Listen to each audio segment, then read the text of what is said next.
ಕರಾವಳಿಯ ಸೌಹಾರ್ದ ಪರಂಪರೆಯ ಪ್ರತೀಕ ಈ ಬಪ್ಪನಾಡು ದೇವಿ ಶಯನೋತ್ಸವ. ಹೌದು, ಬಪ್ಪನಾಡು ದಕ್ಷಿಣ ಕನ್ನಡ ಜಿಲ್ಲೆಯ ಮುಲ್ಕಿ ತಾಲೂಕಿನ ಈ ಪ್ರಸಿದ್ಧ ಯಾತ್ರಾ ಸ್ಥಳ ವಿವಿಧ ಧರ್ಮಗಳ ಸೌಹಾರ್ದ ಕ್ಷೇತ್ರ. ಮುಸ್ಲಿಂ ವ್ಯಾಪಾರಿ ಬಪ್ಪ ಬ್ಯಾರಿ ಅವರು ಸುಮಾರು 800 ವರ್ಷಗಳ ಹಿಂದೆ ಇಲ್ಲಿ ದುರ್ಗಾ ಪರಮೇಶ್ವರಿ ದೇವಸ್ಥಾನವನ್ನು ಕಟ್ಟಿಸಿದ್ರು ಅನ್ನೋದು ಇಲ್ಲಿನ ಐತಿಹ್ಯ.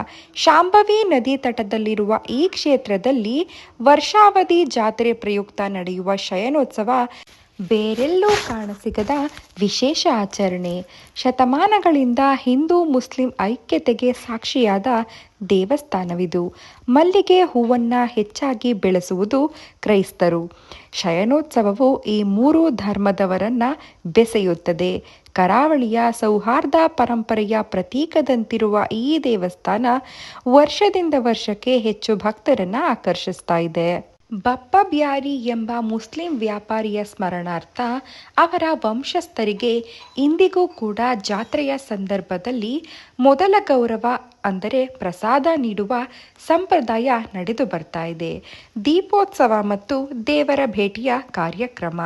ಈ ಸಂಭ್ರಮದಲ್ಲಿ ರಾತ್ರಿಯ ಹೊತ್ತು ಕಣ್ಣು ಕೋರೈಸುವ ಬಾಕಿಮಾರು ದೀಪೋತ್ಸವ ಮತ್ತು ಕೆರೆ ದೀಪೋತ್ಸವಗಳು ಪ್ರಮುಖ ಆಕರ್ಷಣೆಯಾಗಿದ್ವು. ಮೈಮನ ಪುಳಕಿತಗೊಳಿಸುವ ಭವ್ಯ ಬಪ್ಪನಾಡು ಡೋಲು ವಾದನದ ನಡುವೆ ನಡೆಯುವಂತಹ ಹಗಲು ರಥೋತ್ಸವ ಮತ್ತು ಸಸಿಹಿತ್ಲು ಶ್ರೀ ಭಗವತಿ ದೇವಿಯೊಂದಿಗಿನ ದೇವಿಯ ಭೇಟಿಯ ದೃಶ್ಯವು ಭಕ್ತರಲ್ಲಿ ಭಕ್ತಿಭಾವದ ಪರಾಕಾಷ್ಠೆಯನ್ನು ಉಂಟು ಮಾಡುತ್ತೆ. ಸುಮಾರು 8 ದಿನಗಳ ಕಾಲ ನಡೆಯುವಂಥ ಈ ವೈಭವವು ಒಂದು ಉತ್ಸವವಾಗಿರದೆ ಜಾತಿ ಮತ ಭೇದವಿಲ್ಲದೆ ಜನರು ಒಂದಾಗುವ ಸಾಂಸ್ಕೃತಿಕ ಮಿಲನವಾಗಿದೆ. ಈ ವಿಡಿಯೋ ನಿಮಗೆ ಇಷ್ಟವಾಗಿದ್ದಲ್ಲಿ ಒಂದು ಲೈಕ್ ಮಾಡಿ, ಹಾಗೂ ನೀವೇನು ನಮ್ಮ ಚಾನಲ್ಗೆ ಸಬ್ಸ್ಕ್ರೈಬ್ ಆಗಿಲ್ಲ ಅಂದರೆ ಈ ಕೂಡಲೇ ಸಬ್ಸ್ಕ್ರೈಬ್ ಆಗಿ. ಧನ್ಯವಾದಗಳು.